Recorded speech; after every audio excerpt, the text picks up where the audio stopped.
It must be Thursday. Welcome to Learning Unwrapped, the talk show about your most important life skill, brought to you by International Broadcast Media TV. Thank you to the network for creating this platform where we can talk about learning. So today, we are going to focus on something called the 5-5-5-5 to Thrive. And it's really all about, if you think about school, we've got about 5-6 months left, depending on where you live, to really make this school year count. And so we want to see what kinds of strategies can we use to really make this year count. And we're going to focus today on the White Plains School District in New York. And so we've got three fabulous guests. So let me start getting right to it and bring in my co-host. My co-host is an instructional strategy specialist at IDE Corp. And she's done a lot of work obviously, she's had a career in teaching and also in digital instruction and designing digital instructional platforms. So I think when we went remote, no one could have been happier than Sabrina Brunfield. Hi, Nancy. Thanks for having me. Oh, thanks for being my co-host. Yeah. And I love your background. Thank you. So tell me about something you learned this week. So something that I learned this week, well, just a little bit of background information first. Obviously, 2020 was filled with lots of different things. But with that, I wanted kind of some new beginnings, some new traditions. And one of my new traditions was to put up my very first real Christmas tree. So I was really happy about that. And then 2 nights ago, I decided, okay, it's time. We're in the new year. I got to take off all the ornaments and the lights and all that good stuff. So, I'm just going to take them off. So I start peeling them off. I start taking off the lights. Yeah, I learned it's a really good idea. Nobody told me this, to put down a sheet or a tarp or something, because every ornament I took off, like all the pine needles just popped off. And then by the end of it, because at that point I was just like, whatever, I'll just make a mess in my living room. Savannah, my 5-year-old daughter, was literally on the floor making snow angels out of pine needles. So, that's a lot of pine needles. Yeah, I'm just going to put down a sheet and make sure. I think what you really learned is you need to water it more. Well, I watered it all the time, but still every time I took an ornament, because, I didn't carefully take it off. I just, yanked them off, and every one of them just came off with it. It looked really sad at the end, but at least my Christmas tree. Exactly. So I'm going to put you on the spot with a question I didn't think to ask before, but you are one of the consultants on the team that works with the White Plains School District. If you could give me one adjective for the teachers in the White Plains School District, what would it be? Dedicated. I mean, they really, really are dedicated. They put in so much time, so much effort to just ensure that their students are happy and excited to be where they are in kind of these crazy times. That's awesome. Well, then we obviously, as you know, because you know these guests very well, we're going to bring in 3 representatives of the district. The first is a woman who is the coordinator of mathematics K-12, but she also supports the STEM program and the enrichment program at the elementary school. Please welcome Kathy Barpoulis. Hi, Nancy, and so great to be here. Hi, Sabrina. Hey there, Kathy. It's so good to see. Sabrina's really been wonderful, and I'm K-6. I also have a partner in mathematics, Albert Laporte. And something that I learned this week, I've been reading this book. It's called Catalyzing Change in Early Childhood Mathematics and also Elementary Mathematics. And what was really important to me that I started to learn were new ways to really help students to develop positive identities in mathematics. And as I was reading through, it really resonated with a lot of what we've been doing with IDE. Student agency and this positive identity in math really go hand in hand. Mm. And they make a number of recommendations in the book. And one that really stands out to me is implementing equitable practices in math and nurturing those positive identities. That's awesome. We will have a program on learning math. So we want to focus on that.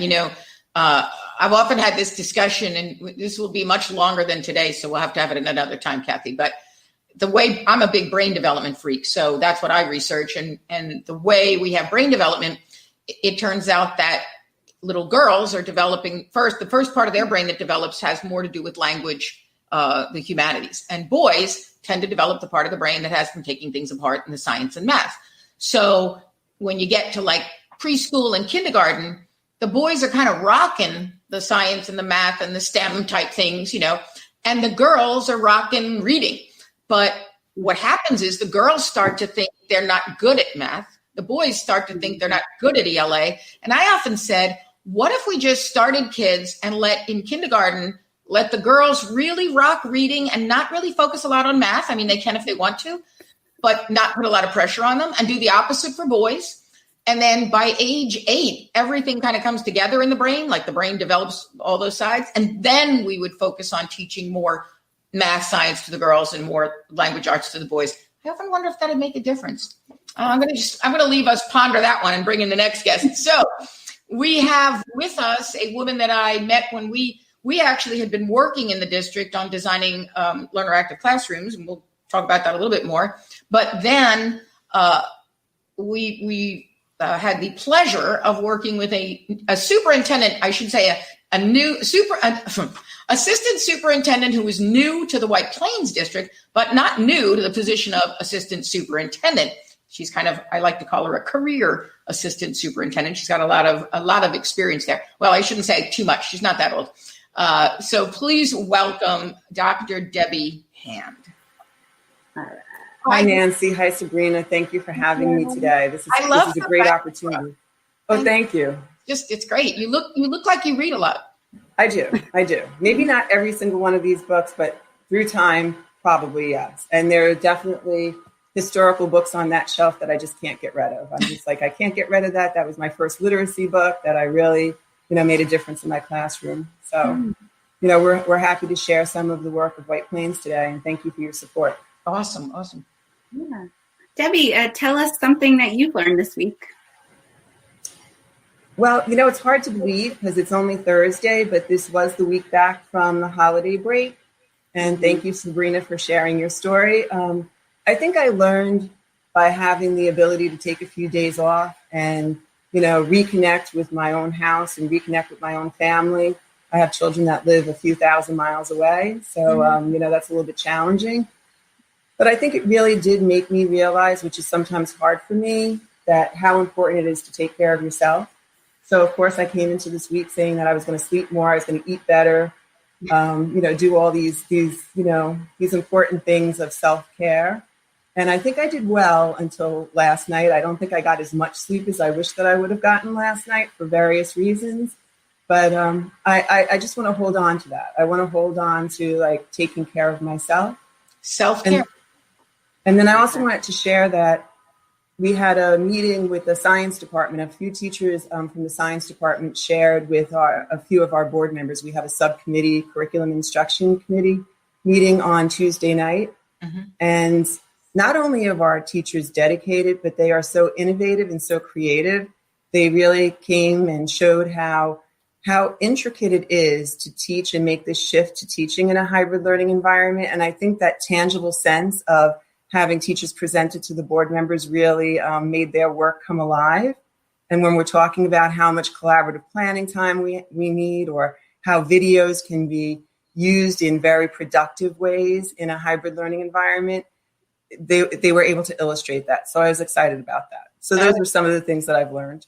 That is awesome. I know there's a lot of good things going on at White Plains. I mean, I've been in Florida since February, so I'm kind of hunkered down here. I haven't been north, but next year, perhaps when we all get back to school, I have to get over to White Plains because Sabrina and her colleagues who work there just keep telling me about all the fabulous things that are going on there. So kudos to you guys for making it happen. All right, let me bring in your last colleague that we have for us today. I actually met Michelle Eiffel Rosso. I always call her Michelle. So Michelle Eiffel Rosso, back when, I don't know, it was years ago. I almost want to say decades ago. I remember being in a restaurant with her and we were talking about something.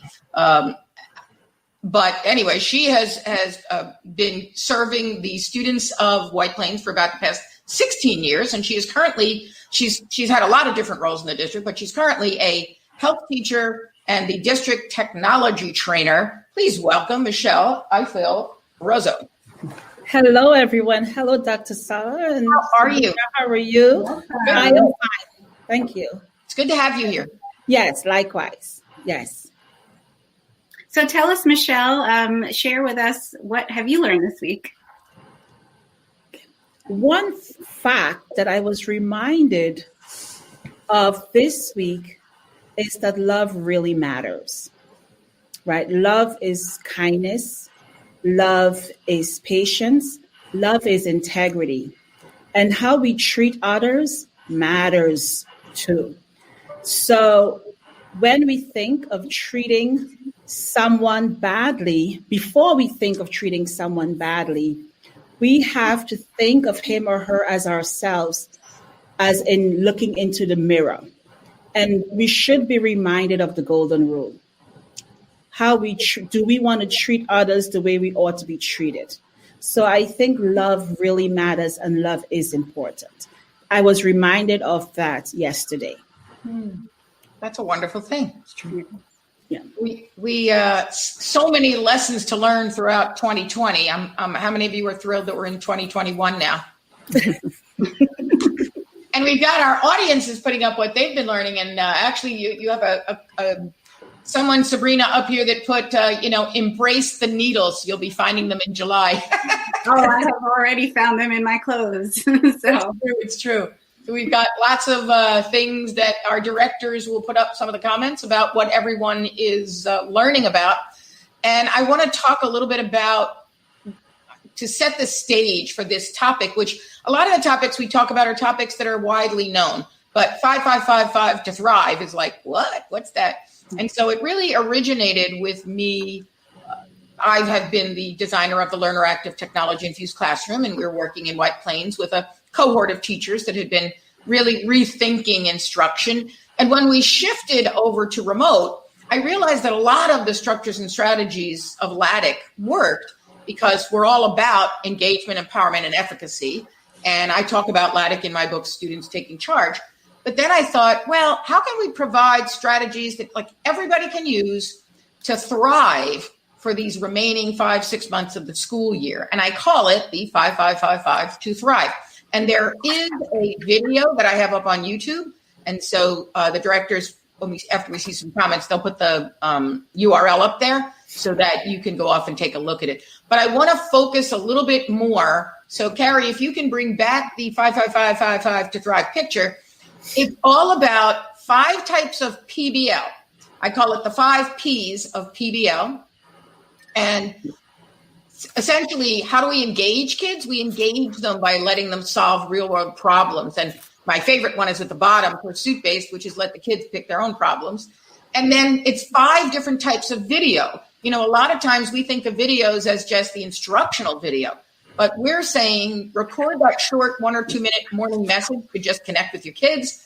A benchmark lesson is something where you are introducing a topic, but not so much teaching the content of the topic as much as getting the kids excited about it, like showing them where the connection is. And then directions videos, because especially if they're working remotely, they're on their own out there, obviously instructional videos, and then teachers' insight. So those are all the different kinds of videos that we can have available. The next 5 would be the instructional activities. So what do we have students doing? I think we focus a lot on, actually, we tend to focus in schools a lot on practice activities because we presume that the learning took place through a teacher's lesson. But I'm trying to shift people into thinking that learning can also take place through a particular activity, which could be a video, it could be reading a how-to sheet, that there are ways to learn, but then we need all these other type of instructional activities as well. And then finally, what do we do when we are synchronously online with the students? How do we engage with them? Again, I think that the tendency is to teach a lesson. Like I have the kids online, let me teach. And that is one. I recommend not teaching online to whole groups, but to move more towards smaller group lessons. But then also there are a variety of other ways, and including in this remote world, when we don't have students with us, the way we assess is a lot through the facilitation part. And then when students need help, we need to be able to synchronously engage. So that's the 5-5-5-5 to thrive that we just really started defining this fall. So for the teachers in White Plains, this is a new content, if you will, that is coming in on top of the Laddie content. So let's just talk about that. Like, as you think of the 5-5-5 to thrive, all those pieces, Michelle, maybe you want to talk a little bit about, from your classroom perspective, what's one of the structures that you're using with your students? Okay. The instructional activities, the variety, I do believe in choice and allowing students the process. Reflection is important. As the subject of health education, it's a life skill. So self-assessment is so important. Having them understand how does it matter? How does this content really is going to help me? And how can I improve? So certainly the reflection and the assessments I use a lot. The practice is important. They're going to learn new information and they have to practice and apply it. Mm-hmm. So the instructional activities, a variety of instructional activities are key, whether it's through the use of an activity list and sometimes in different ways the activity list is presented.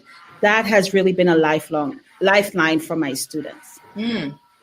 Anyone else on activity lists? Are you seeing that a lot, Kathy? Yes. Actually, what I have seen is through the assessment, using some online assessments, such as AMP in Schoology in grade 6. And what that's really done is it's helped all of the teachers look at the data together and then use that because it's in real time. They're able to then inform their instruction with that data and also give feedback to students right away. So that immediate feedback has been so important for students. Mm. Also using online formative assessments in K through 5 math. So that's really helped to inform instruction, move it forward, and also in differentiating for our learners. So we're finding assessment, also using Screencastify to record and show those videos, and a reflection piece at Eastview. We've also incorporated some different writing and also through Padlet and the Schoology space so that students can also reflect on the lesson and give their feedback. So it's been really powerful. And it's really about when you have those activities and activity lists, you're really building up empowerment. So now I'm going to go over to Debbie and say, here you are, the assistant superintendent for this big district. And maybe you could even give a little bit of a background of the district so people know what size it, how large it is, and talk a little bit about how do you shift over when the pandemic hit? How do you shift over to people kind of teaching remotely to still build that level of student empowerment? We have 7,200 students approximately. We're a K through 12 school district with 5 elementary schools, 2 middle schools, 1 high school, and 1 alternative high school. So we have, it's a fairly large district, especially for our region. It's a city district. I think when March hit and we realized that we were going to be closed for an extended amount of time, I think originally we thought we were only going to be closed for a couple of weeks. And, knowing then that we were all say like, oh, it'll be over soon. Yeah. Right. And, then recognizing that it was going to be a little bit longer, I think we just all banded together and we really put a lot of professional development in place. And I can't thank IDE enough for really helping us do that. We took a mini approach to professional development, knowing that teachers really didn't have a lot of time to prepare what they needed to do, but to get ready for this. So we did like 90-minute sessions, 60-minute sessions, right, Sabrina? That's and right. Just gave them every single tool that we thought that would be useful for them and really built the capacity that way. We had about 550 different professional development opportunities for them with in-district, IDE as our consultants, BOCES, all working together and coordinating that. Mm-hmm. I think that gave us a good, we also had a background in technology before this to a certain degree, but that gave us a good start on things. And then in the summer, we put together a hybrid learning opportunity for our teachers, a 4-day course, if you will, and got very good feedback from that. And that actually sprang from something that Sabrina had done at one of our middle schools. So, I think it was just like really looking at it in a systemic way and, giving everybody the tools that they needed to feel successful. And then when we came back for superintendent's conference days, we also worked with you once again and put together a series of sessions so that every single teacher and every single TA had an opportunity to learn a basic understanding of what a hybrid learning environment would look like. And then we included professional development on an SEL lens as well. So. That's awesome. Yeah. I mean, there's a lot of good stuff going on. I know, Sabrina, you love working in the district. So, give somebody a shout out. Like, what do you see? Absolutely. I mean, it's going to be bad. I'm putting you on the spot because, well, then when you get to the school, they're going to be like, why didn't you shout me out? How many teachers was it, Debbie? It's all of our teachers, all of our administrators, all of our curriculum coordinators. How many in numbers? How many is that? How many teachers do we have? We have 650 teachers. Right. And it's too much, Sabrina. You can't get to all of them. I can't, but I have to say, I mean, we have done a lot of work within White Plains over the last, at least this past year, when the shift happened. We've been in the district for years, but I have to say, when that shift really occurred, there were so many teachers who were just thirsty. They wanted to attend those workshops. They wanted to really see their students be successful in something that they had never done before. Kathy had just mentioned too, formatively assessing the students and using all these interactive tools, and technology is big in the district. And I have to say there's both veteran teachers and also new teachers. And so just to give a couple shout outs, we have Aura Zalea. I hope I'm pronouncing her last name correctly. She is so passionate. She is a reading and E&L teacher at Post Road. She is really doing shout out to Aura. She's doing so much. And honestly, I would love to be a student in her class. She is using tech tools like Nearpod and Playposit and creating really great activities, instructional activities for the students so that they have that they feel empowered. They want to be able to make a difference. And so she tries to make everything relatable for them. Does it really have that impact that she's looking for? And so, shout out to her. And also to, the newbies, John Masha. Again, I hope I'm pronouncing that right. I'm not butchering their last names. Shout out to John. Yes. Signing up for coaching through the virtual support center every month and learning new tools and new strategies and structures to implement into his classroom. And honestly, there are so many teachers that we're working with, but really kudos to all of the teachers that are putting in the effort to make it, a year to remember. Yes. And in a good way, not the kind that we're, hoping to forget. The good parts. Well, and I see we've got we have a Ahava who's actually watching in Israel, which means that it's about like 12:31 a.m. over there. Wow. But she tends to join us, which so it's great to see you, Ahava. And she is saying students are empowered to learn when they have a say in what and how they learn. Anybody have a story you want to share about that, what you're doing in White Plains where kids have choice and voice? Yes.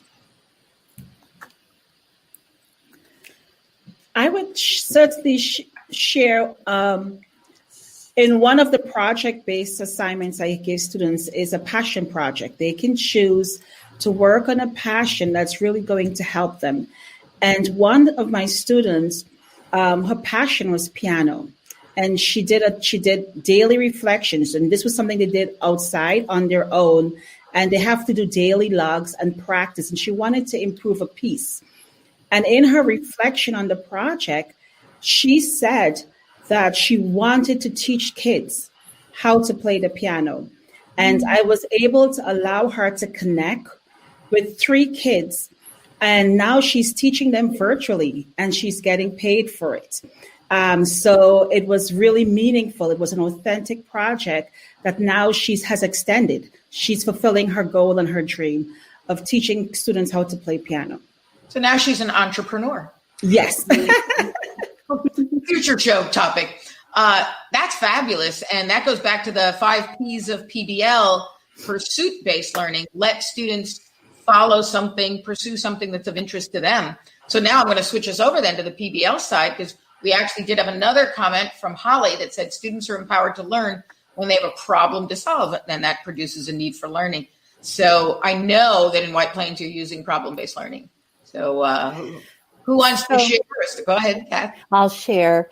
At Eastview last spring, we had a collaboration that was taking place with the visual reasoning enrichment teacher, grade 6, and also one of our math teachers in grade 6. And basically what they did was it was in collaboration with the Liberty Science Center. And so they set up distance learning so that the students had the opportunity to discuss with educators at the Science Center as they designed a structure that they would put into the community. And so basically they used a CAD design program. They first planned their structure, they discussed it, they collaborated, they actually created their structure using this 3D design software. And it also followed constraints. They had a lot to think about during this problem solving. So at the end, they all gave a presentation, and you could really see how proud the students were with all the work. And it was their choice too. They were able to choose what to build within these constraints. So this coming year, we're planning to expand because that went really well. And now they did work over the summer with also the visual reasoning teacher in K through 5. So now there's a collaboration. And again, we're going to look to how to collaborate with the Science Center. So we're looking forward to that. Nice. Another story?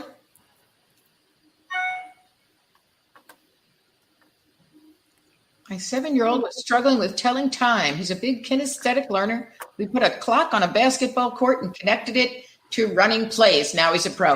There you go. That's great. We've got a problem-based story from the audience. Thank you, Holly. I think problems are so important. And what I'm trying to move toward now is, as we have teachers using more problems that students are solving a real world problem, so they get excited about it. And I remember, I tell this story often because it so excites me that, you guys had in Westchester a snowstorm, and the kids were asking their teachers, well, are you going to be online tomorrow because I'm going to need some help, and I just want to see if you're available. So it's like the end of the snow day, because now that kids are online, they can have access. And if they're solving real world problems, they're so into it that they don't, they want to keep going. And I think that is so critical that I think that the next move is going to be toward, and this is probably going to be a big lift for districts, but I think they need to start in the next round of curriculum cycles, designing more problem-based curricula. Like design the curriculum to be less about teacher lessons and more about what students will do. What do you think of that, Debbie? Is that going to be a habit for districts? I think that you're right on with that. I think that, in terms of the content and the way that we're teaching content, and sometimes the way we see content, the way that the state assesses content really doesn't lead us or makes it a little bit more challenging to present it in a project-based learning environment, doesn't make it impossible. But sometimes the teachers, I think, feel that as a constraint. So that would be, a perfect world moving forward, so that you did have that felt need and that the students were working on something that was meaningful to them. And they're going to learn in the environment that they find it purposeful, right? So if you're trying to teach it how to read a clock and your child loves to play basketball, that was a great, genius idea of how to put that forward. So. Yeah, and now you obviously are immersed in curriculum over your years as assistant superintendents and obviously in charge of curriculum. And don't you feel like curriculum is really written for teacher lessons? Like it almost presumes teachers will be giving lessons. Mm-hmm. And I think that teachers are used to that too, right? I think that there's like a little bit of a dissonance there that's where the professional development and the support come in. And also the ability to be a little bit of a risk taker, to see it a little bit differently. But yes, we're designing lessons so that you're presenting lessons through a unit, or you're getting through that unit through a certain amount of time within the school year. And just seeing the interconnectedness of the different content areas, I think, is very important. When I say that, I think particularly at the elementary school, there's never enough time in a school day. But there's never enough time in a school day because we sometimes see these little buckets of classes and subject areas, and you don't see that integration. So that, that's really where I would like to move forward and see science and social studies as not separate and different than ELA, but you read, you write. Those are the things that you do when you're a scientist or when you're a historian. So it all comes into play. And I know Kathy and I talk about this all the time. Well, and that's why, like, Finland is eliminating subjects per se, not that the students won't learn it, but they're trying to make it a much more integrated, problem-based approach. Mm-hmm. And I remember, Kathy, you'll be happy to know I was a math teacher.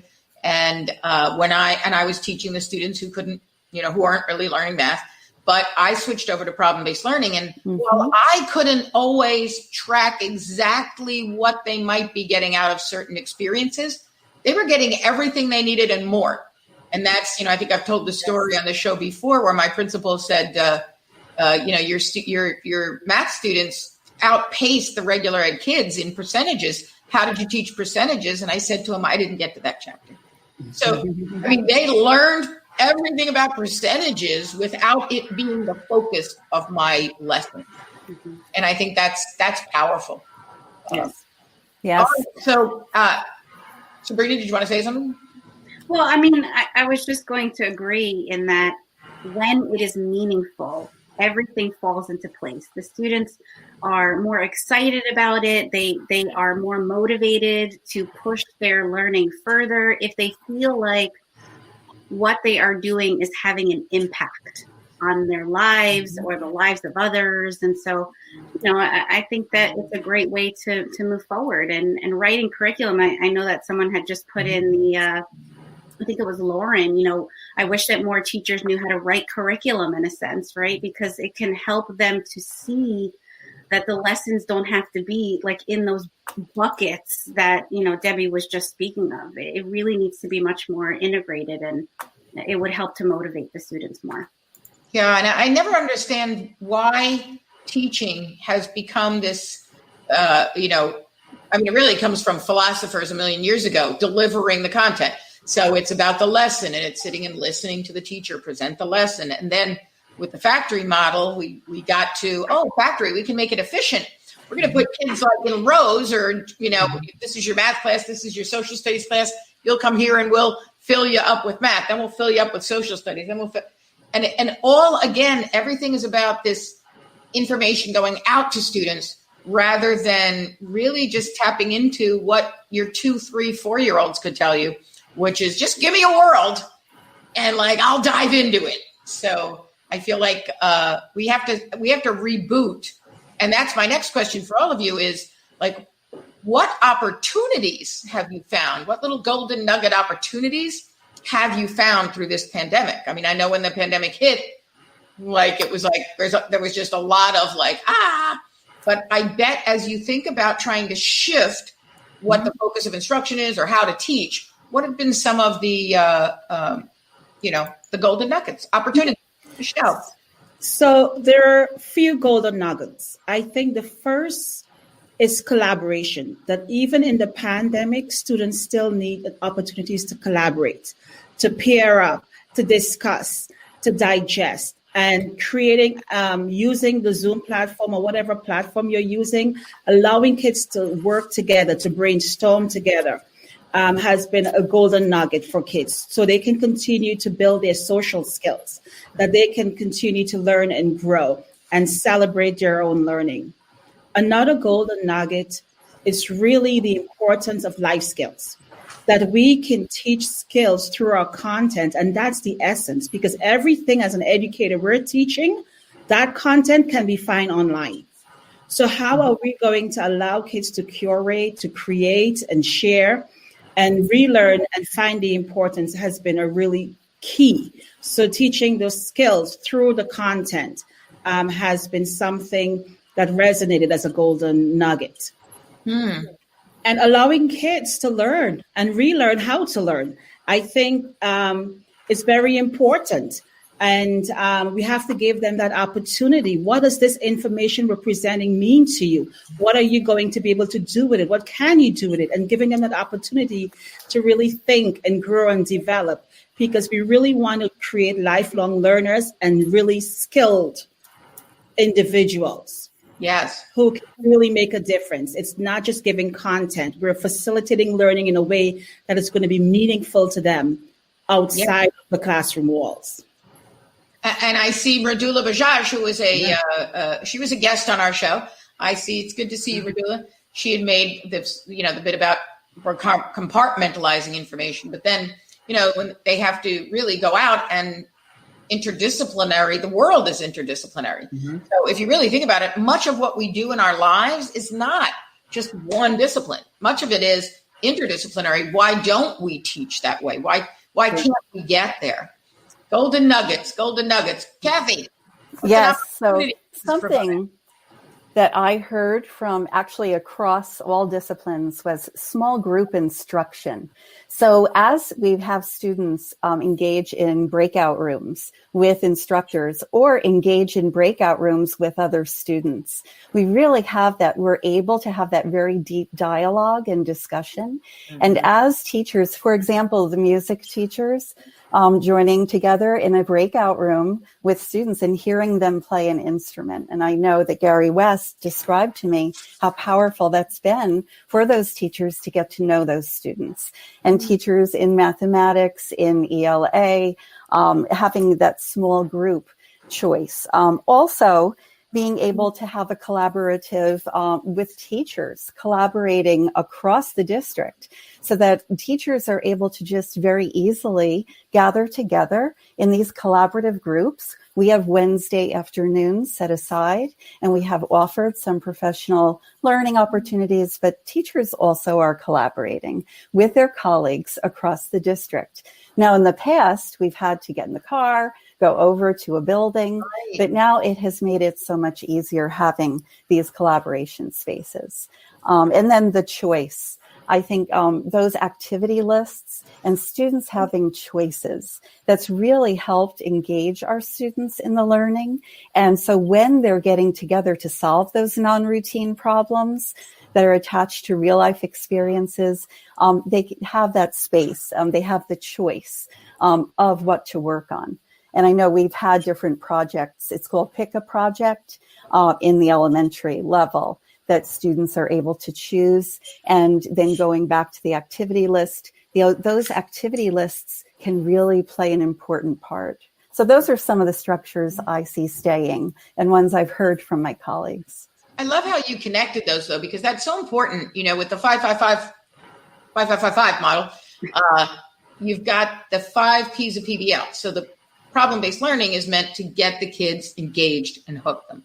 And then you have the 5 different types of activities on an activity list. And we actually have, Carrie, our director, can put up a link to it.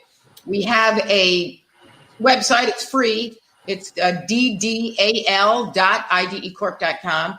And it stands for Designing Differentiated Digital Activity Lists. Mm-hmm. So anybody who wants to take a stab at this can go onto that website and try it out.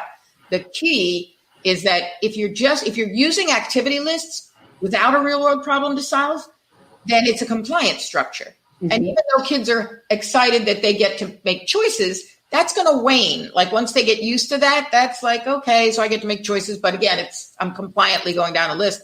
I remember talking to students in one school. We just started working there, designing learner-active classrooms. They were 8th graders. So, the top kids in the school, the 8th graders who were too cool for school, they weren't, and this didn't happen in White Plains, of course. But it was fun because, they weren't as open to shifting how they were learning as were the 6th and 7th graders. But I was talking to the 8th graders and I said, so what do you like about LATIC? What don't you like? And one student said, well, I really don't like the activity lists and scheduling my time. I mean, what's the point?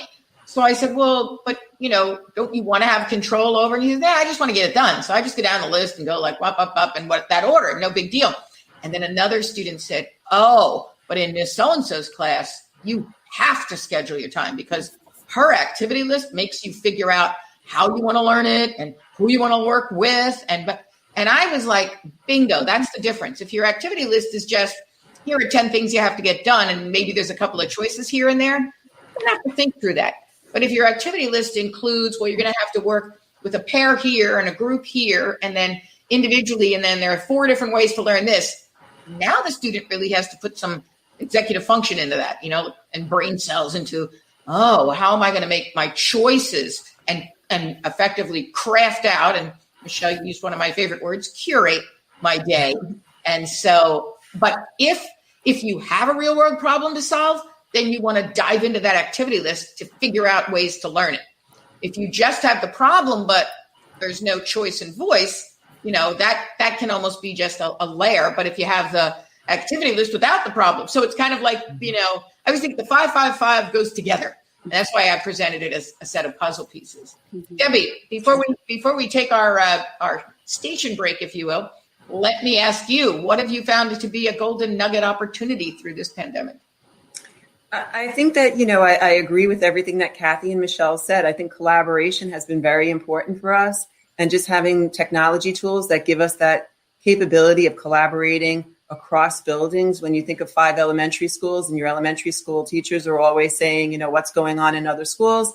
And we also have 2 middle schools. We have a 6th grade and a 7th and 8th grade. So just having that capability of making those connections, and the fact that technology tools can open up a world of research to children, differentiation, use of breakout rooms, use of small group instruction, use of organizational structures. I mean, it really has, even some of our teachers that were holdbacks on the use of technology have really, put their toes more into the pool, and now they're swimming in that pool, and they really feel very, very successful with what they're doing, and they also see the value of it too. So that's really exciting, Yeah, and that's the idea that if you're in a school, one school, when you have multiple schools in the district, you are in your little bit silo, mm-hmm. But this has just opened it up that you can talk to anybody. And then what about also your teachers can be talking to teachers in other districts? They can be meeting with teachers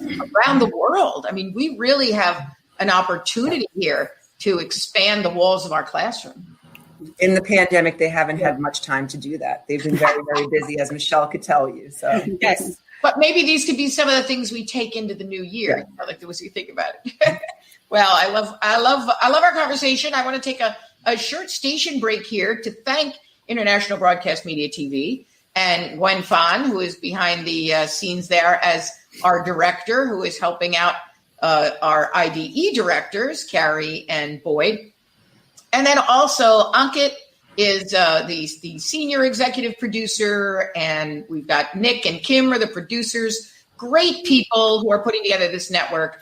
And I hope that you'll go and visit IBM TV. It's ibmtv.tv, and see that they have like 70, 80 shows that you could watch. And I found my way here by being a guest on Mark Lee's online dinner party show, which I love. It's on Wednesday nights from 4 to 7. And you just like have this 3-hour dinner party. It's a wonderful thing. But when you meet Mark, you'll see Mark could probably do a 10-hour dinner party because he loves people and loves to talk. But now this is our segment of What's in Your Mug.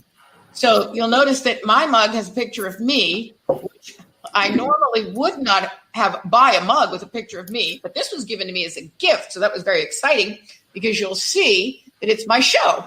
Very nice. It must be Thursday. So that was one of my Christmas gifts, was a mug of the show. And what is in it is a decaf coffee because, I too, for whatever reasons, Michelle, was up way too late last night, and I had to get up at 4 a.m. So I figure that once this show is over, I need to get to bed and go to sleep. But so I couldn't do full caffeine. I am actually drinking decaf. But my favorite decaf, drum roll please, is McDonald's. Oh.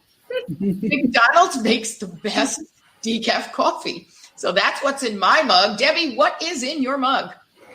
What's in my mug is I have a mug that is a submarine, a yellow submarine. And I was thinking also a connection to how Michelle opened, because I was thinking today is all you need is love, and all together now. I love that. So hold that up again. Nice. The yellow submarine mug. Hold that up to the camera. You can actually see the beetles in the windows when you have your tea that's hot. The only thing is my tea has kind of cooled down. And I have the name of my tea that I'm using today is Tension Tamer. That's a good one. You know, before when you were saying that you have children who are thousands of miles away, I was going to say, Debbie, why would a 30-year-old woman have her children thousands of miles away? Thank you so much. But once you mentioned the Beatles, you just aged yourself with me. There you go. All right, Kathy, what is in your mug? So what is in my mug first? I'm surrounded by math equations, and what's in it is decaf vanilla chai, which I'm enjoying greatly. I have math symbols because I can't help but think about all the educators in my own life who had such an impact on me. And this goes throughout, K through 12, college, beyond. And so this is really just a shout out to all of the teachers out there who have been just working so hard and giving so much of themselves. So cheers to all the teachers, and thank you. Teachers. Thank you. And I see we asked the audience, what is in your mug? And so I noticed, you usually see the typicals. There's some water and there's some teas along the way. And then Dave Hollenbach, I love it. You put Johnny Black and club soda. Serious mug. Okay. Who we got? Michelle, did I ask you what was in your mug? Yeah, no. Here we go. Yes. So before I get into what's in my mug, there is a quote on the cup that I would like to read. It says, "The heart of a father turns to his children." And what's in my cup is water. And water is vitality. Water and the heart of a father or a mother or an individual is love, right? Love is the lifeline to all. So the connection is that water is life. Love is life.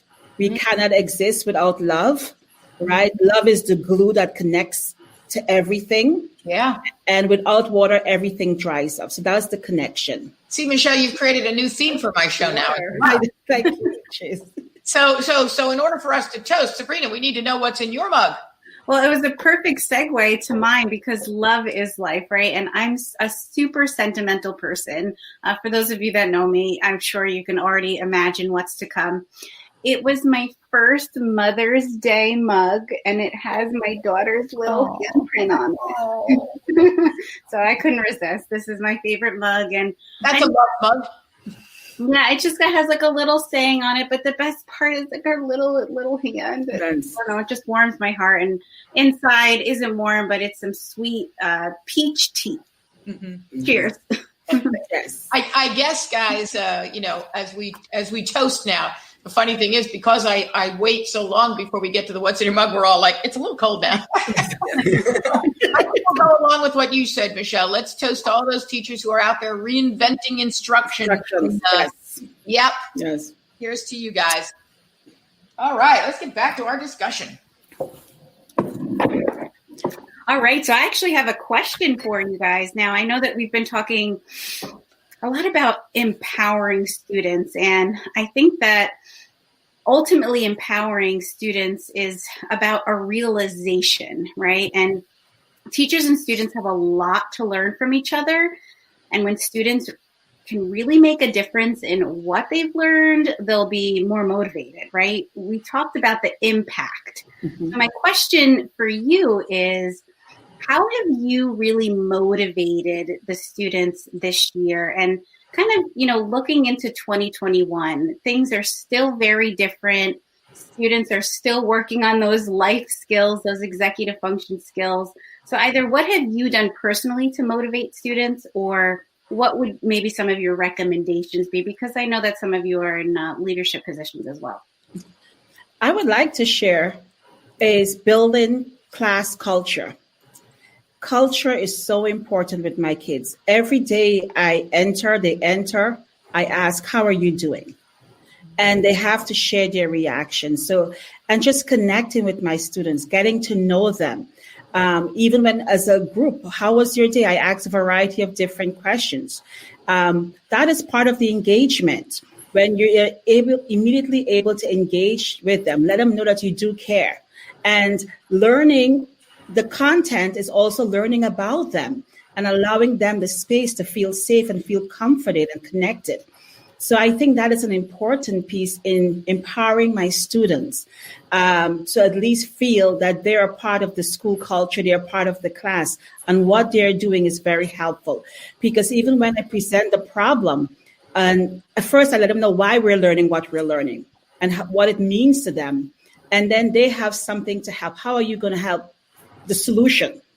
So when they go through the activity list is to help them get to that solution to the problem. But in that process, we have to begin with classroom culture and allowing them to feel comfortable and know that they're cared for and they're valuable. So I think that's an important piece, that even though we're not physically in the building with all the kids, that we still have to keep that environment of culture and engage our kids, and certainly build the different structures that our kids need as well of support. So that's an important piece. So true, and it's not only we talk about school safety, and part of safety is obviously the physical safety, but just that emotional safety is such an important part of SEL and equity. Like, our brains, when we go into a situation, we immediately start scanning for threats. Like, are we getting threats or are we getting rewards? Is this a tough place or a good place? And if I think I'm in a threatened place, the teacher doesn't believe in me, doesn't like me, whatever, I shut down. My brain actually won't. It's a brain thing. The brain won't actually work. So creating that classroom culture where you're showing your students you care about them, you're giving them the space to talk about how they're doing, et cetera, is so important. Now you can start asking them, so what did you learn this week? Yes. Yes, exactly. Who else? Yes. I think in mathematics, what's been really important is helping, because I work with teachers and I also work very closely with my fellow coordinators. And so together with the coordinators in the very beginning, at the end of the summer, we really worked very closely together to help put together a hybrid model of learning and structures and norms and protocols, and how we were going to work with teachers in our respective buildings and work collaboratively with principals as well. And so the power of that, and we meet weekly. It's really great. We have these structures, so we're able to meet very frequently to review and to update and to share stories with each other. And also teacher efficacy and building that collective teacher efficacy has been really important, especially this year. And so in my position, I've been really trying to make sure when teachers wanted to use Class Kick, as recommended by Albert Laporte, who worked so hard with it, Cecilia De Silva in grade 6, just to make sure they have that collaboration tool to be able to see the students' strategies as well. And also materials. Was that a shout out you gave? Because, it was a shout out to Albert and to Cecilia.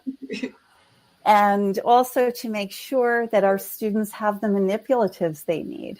How important it is for them to actually have the physical math manipulatives at home. And so I listened and worked closely with the teachers.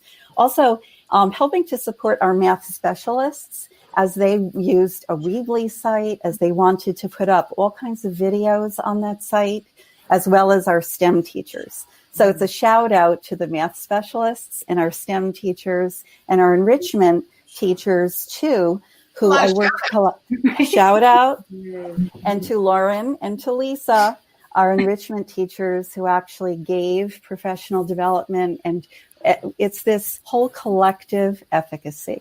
It was really the beauty of, a challenging time for everyone. So looking forward to working with everyone more. So Debbie, empowerment. I saw what David and Lauren wrote in the comments, and I couldn't agree more. I really think that, when you empower your teachers and you make your teachers feel comfortable and supported, I think that is going to, transfer in the classroom and motivate students as well. They really have to take ownership of what they're doing in their classroom. So everything that we've been talking about children right now, I really equate that, in my position, I equate that to how that impacts our teaching staff. Our teachers need choice. They don't have, I don't want teachers to feel like they're in compliance mode. I don't think that gets us where we need to be. It doesn't bring in the level of innovation and creativity and excitement that I want to see in learning. So teachers have to be excited to be learning too. And we're all learning this together. The one thing, just because everybody was giving shout outs, I want to just give out a shout out to our administrators and to our curriculum coordinators. And when I was, yes, definitely big shout outs to them. And when I was explaining how we also navigated through this journey, I did leave out that Sabrina and Nancy and Tanya worked with our administrators, and we have 45 administrators in our district. So we had, professional learning opportunities for our administrators. And then we've also followed up with the curriculum coordinators so that our consultants are working with each of their departments. And that has really made it powerful. So I think by making sure that we really had all levels involved in the work that we were doing. So important, because you can't, if you're just working with teachers, then when administrators are going in and out of classrooms or remote classrooms or whatever, they don't know what the teachers are doing that's different. Why are they doing that? Whereas when you start to support everybody, and you really are, I have to give you guys kudos to White Plains, because you really do use us well, and you've got us in all different areas. And yet you also have your own internal people and teacher leaders who are carrying the ball. So it's not all dependent on us. It's like using us to almost, just be a partner in innovation, a partner in coming up with resources, a partner in solving some problems, but that it's quite a fabulous district. So I think we need to give a shout out to White Plains. Shout out to White Plains. And I have to give a shout out to Joe Ricca, the superintendent. I said I'm going to have him on my show, and then I was like, oops, I'm going to have Debbie on first, but we'll get you in here. You don't need him. But, yeah. Thank you very much. Are you watching? Let me ask, a final question, because I can't believe it, but it's already 5:57. Mm-hmm. When you think about the work that you are doing in trying to shift instruction, and it's not only shifting instruction for the teachers, it's shifting instruction for students, getting them to think about learning differently. What would you say is one takeaway that you think is going to continue when we have the vaccine and people kind of get back to normal? And I keep saying, you don't want to get through the pandemic to get back. You want to be moving through the pandemic and coming up with new ideas so that once the fall hits and you reopen schools, you have changed instruction, that if they ever have to close again, there's no big deal. What would you say is one takeaway that you think will, go with the teachers? Kathy, start with you. I start with videos and all those pre-recorded types of videos, from morning message to the benchmark lessons. They have all really held an integral piece. And what's so nice is that students can go back and access those videos anytime, so that if they want, let's say they're absent, they want to see a lesson, what happened that day, or they want to revisit and look at it again. So I think it's also helps support equity. And I'm very excited about continuing that practice. It was great. And thanks to Sabrina for all her help. Oh, stop building up her ego there. Okay, Michelle. One is the idea that learning should never stop. It is not just on a piece of paper. It is 24/7, and giving them a variety of opportunities to learn and grow, and find solutions to problems are important skill sets that we should always have. Okay. And Debbie, what do you think the district is going to take away from this into the new year? I think that technology as a powerful tool for learning and used the right way is something that, is part of our fabric right now. Mm-hmm. And I think we're still trying to figure things out. I don't think that we have all the answers. And just before we close, I've seen in the comments again, shout outs to art teachers and music teachers and phys ed teachers, science lab teachers who really had, difficult times because their content is so hands-on. So just thank you to everybody for, for really giving your all. And then finally for our district, we have, we're lucky enough to have Ron Velez and Rocco Verullo, who support us in technology. So, this really was this was such an amazing effort of everybody coming together. So, we talked a little bit about teacher collaboration and administrative collaboration and collaboration with our consultants, like a great consultant like IDE. And we really wouldn't have made it through without, this effort that, banding together and really doing the right thing for our children. Yeah. And focusing on children, focusing on the students. Well, I know the consultants always come out of White Plains going like, I had such a great day. So actually, Sabrina, give a shout out to the rest of your colleagues who are on this account with you. Honestly, I couldn't do it without them. We have Christina Volenkel, Christina Chapman, Jillian White, our amazing consultants. Yes. Thank you so much for all the support. I couldn't do it without them. Yeah, it's a good team we got going there.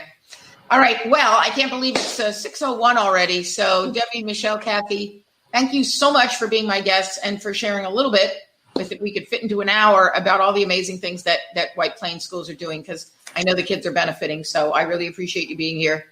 Thank you. Guys, and I'll see you north. Yes.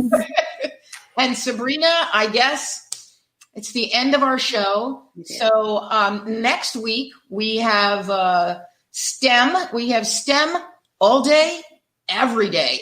So we want to really focus on what it is like to have a STEM program that's not just a course, a topic, but like how do you infuse it throughout your school? We got some pretty cool guests that are going to be coming on next week with us.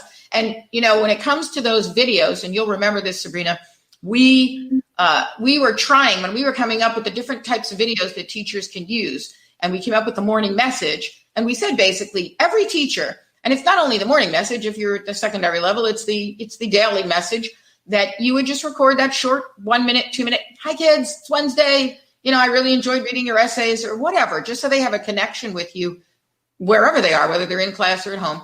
But then we said for the little kids, you really have to make it it's a morning message because it's a morning meeting, because, usually at kindergarten, first grade, you start you start doing the calendar and you're doing the weather and you're doing all these things. So we had some of our colleagues, and I know Christina Chapman, who works on White Plains, had created a sample morning meeting, and we tested it out on the IDE kids to see would they engage well with a video of a teacher, knowing that the teacher really isn't there. And there's one, I don't have a clip of this, but I know that one of the young men, when Christina is going, I can't hear you, because she's assuming they weren't going to speak up. And he yells at the screen, and then he looks at his mother and goes, I know it's a video, but he got so into it. So we are going to go out today with the kids of IDE, showing us what it is like to have that morning meeting through video. See you guys next week. Thanks, Sabrina. Bye, everyone. Thanks. Bye, everyone. Funny. Are you ready? Yeah. Okay, so here's what we're going to do. First, Mom, that's my I'm new going to tell teacher. you what the weather is like outside for me. 3, 2, and 1. Are you back? Yeah. Are you ready? Yeah. Super exciting. Do you think you got it? Yes. Oh, wait. Hold on. I couldn't hear you very well. Yes. Hold on. Do you think you got it? Yes. Awesome. She's All not right. hearing me. So Tune in next week for STEM or talk about STEM. For STEM. Tune in who's STEM? STEM stands for science, technology, engineering, and math. Oh, I thought that was a new boss or something. Thanks for watching Learning Unwrapped. Tune in next week to talk about STEM. All day, every day.